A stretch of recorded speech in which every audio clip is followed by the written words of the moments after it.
तोबा टेक में जश्न आज़ादी की मरकजी तकरीब का आगाज सायरन और 1 मिनट की खामोशी से हुआ। अमन और मोहब्बत की अलामत के तौर पर कबूतर और गुब्बारे फजा में छोड़े गए। तकरीब में वफाकी वजीर Chaudhry Junaid Anwar, MP Amjad Ali Javed, colonel retire Ayub Khan Gadi, police, para force, civil defence, rescue 1122 और एलीट फोर्स के दस्ते शरीक हुए। शोहदा की फैमिली बतौर मेहमान खसूसी मौजूद थी, जबकि मुख्तलिफ मुकर्रीन ने आज़ादी की अहमियत और कुर्बानियों पर रोशनी डाली। घोड़ा डांस, मिली नगमे, तकारीर और टैबलों ने माहौल को जोश और जज्बे से भर दिया।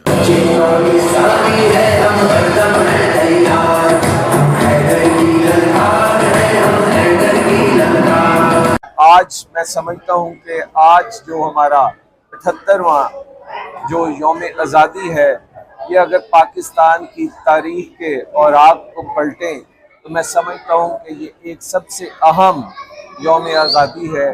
तकरीब के इख्तिताम पर शोहदा की फैमिली को शील्ड पेश की गई, यौम आज़ादी का केक काटा गया और वतन अजीज की सलामती के लिए खसूसी दुआ की गई। कैमरामैन अली हैदर के साथ सुल्तान महमूद, तोबा टेक सिंह।